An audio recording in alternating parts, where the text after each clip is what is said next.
Iyyaka na'budu wa iyyaka nas. Saya tanya, kita membaca itu enggak dalam salat? Baca kan? Dalam ruku atau sujud? Dalam berdiri. Bukan ruku dan sujud, dalam berdiri. Dan itu dibaca dalam Al-Fatihah. Tahukah Anda apa hadis tentang ini? Silahkan cek. Kita akan temukan hadis sahih dari sahabat Abu Hurairah. Berikan kalimatnya, lihat baik-baik. Idza qala al-'abdu, kalau seorang hamba sholat, itu bukan kalimat hampa yang dia bacakan. Begitu dia mengucapkan alhamdulillahi rabbil alamin, qala Allahu azza wa jalla, ternyata kalimat kita langsung dijawab oleh Allah. Hamadani abdi, hambaku sedang memujiku.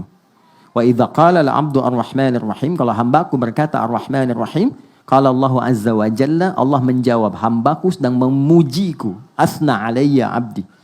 Ketika hamba berkata maliki yaumiddin, Allah menjawab majjadani abdi, hambaku sedang mengagungkanku. Perhatikan kalimatnya. Ini kuncinya. Wa idza qala al-'abdu iyyaka na'budu wa iyyaka nasta'in. Kalau hambaku benar salatnya dari mulai takbir sampai ke kalimat ini, iyyaka na'budu wa iyyaka nasta'in. Lihat kalimatnya. Hadza baini wa baina abdi. Ini perjanjian aku dengan hambaku. Wali abdi ma sa'al. Apapun yang hambaku minta sekarang untuk mengurai hajatnya, sepanjang itu maslahat untuknya, aku kabulkan saat ini juga. Itu Al-Fatihah. Jadi ini dahsyat teman-teman. Bukan formalitas. Makanya Al-Fatihah itu dibikin gampang sekali untuk umat Islam. Mau orang Arab, yang non-Arab, ini paling gampang. Ini. Karena saat diminta baca, itu bukan sekedar formalitas rukun sholat, bukan. Di balik itu ada anugerah yang besar. Dan dahsyatnya ini hanya diberikan pada umatnya Nabi Muhammad SAW. Tidak pada yang lain. Keterangannya ada di hadis Muslim, nomor hadis 806. Rawinya Ibnu Abbas, subtopik nomor 43, topik nomor 6. Singkatnya, kata Nabi, aku tiba mendengar suara terbuka, pintu terbuka dari langit, turunlah malaikat Jibril. Singkatnya mengatakan, Muhammad kau diberikan 2 cahaya yang tidak diberikan oleh pada nabi-nabi sebelum kamu. 2 cahaya itu adalah 2 ayat terakhir surah Al-Baqarah, ayat 285 dan 286, serta Al-Fatihah. Belum selesai hadisnya. Tidaklah dibacakan setiap hurufnya, kecuali setiap hajat umatmu itu akan dikabul. Setiap permintaanmu akan dikabulkan. Ini yang menjadikan Al-Fatihah sering kita bacakan, baik dalam sholat ataupun di luar sholat. Sekarang kita terkoneksi dengan Allah, minta di hadapannya. Yang dibacakan perintah Allah, jalurnya lewat Nabi, janji Allahnya sudah pasti. Problemnya, kenapa yang kita minta kadang belum terkabul? Harusnya otomatis.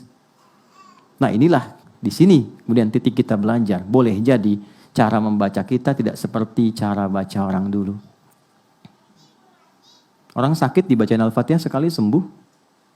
Kan masih ingat seorang kepala suku tersengat kalajengking. Kalajengking Arab loh. Terus sengat, terus diobatin, gak dapat, malah sekarat. Dia tanya pada rombongan sahabat, adakah yang bisa menyembuhkan? Mereka mengatakan Allah yang menyembuhkan. Tapi kami bisa mencoba. Begitu dipanggil, dibacakan Al-Fatihah. Sekali baca. Sekali baca. Dengan izin Allah, sembuh. Bukan karena bacaan, bukan karena dia memulai, tidak. Tapi ketertautan koneksinya dengan Allah itu begitu tinggi. Dibacakan, sembuh. Dikasih hadiah kambing banyak. Dibawa ke Nabi. Iya, mental sahabat tuh. Mereka takut tuh gratifikasi. Itu betul, itu ada dalam babnya tuh. Takut. Dibawa ke Nabi untuk laporan. Ya Rasulullah, terjadi begini tadi, kami dikasih kambing. Halal enggak katanya? Halal enggak? Takutnya disangka jualan ayat dapat sesuatu gitu kan. Itu kesannya dalam sekali. Makanya di Quran, seperti saya, kami, para pengajar itu, enggak boleh kita orientasi materi. Walan tamnun tastakthir. Guru yang baik itu bukan guru yang ketika datang meminta tarif. Itu kata Quran. Makanya saya tanyakan Mas Dimas dan kawan-kawan. Dari sejak saya ngajar, saya larang Anda memberikan apapun. Saya menjaga spirit ayat itu. Jangan pernah, motivasi nanti hilang. Ya, dari mana Allah berikan sisi lain. Tapi yang paling menarik adalah, begitu dikasihkan, Nabi pertanyaannya, dari mana kamu tahu keistimewaan surat itu yang bisa dipakai meruqyah? Artinya, kalau ada yang nggak sanggup lagi secara medis, kan mintanya kepada Allah. Tahu dari mana jalurnya pakai surat itu? Nabi pertanyaan retoris sebetulnya. Dan mereka pahamnya yang baru diajarkan itu. Ya udah nggak ada yang lain, pakai aja itu. Ya, kalau yang diajarkan Qul Huwallah, mereka baca Al-Ikhlas kan? Ini Nabi ketawa, yuk kita makan sama-sama. Dinikmati.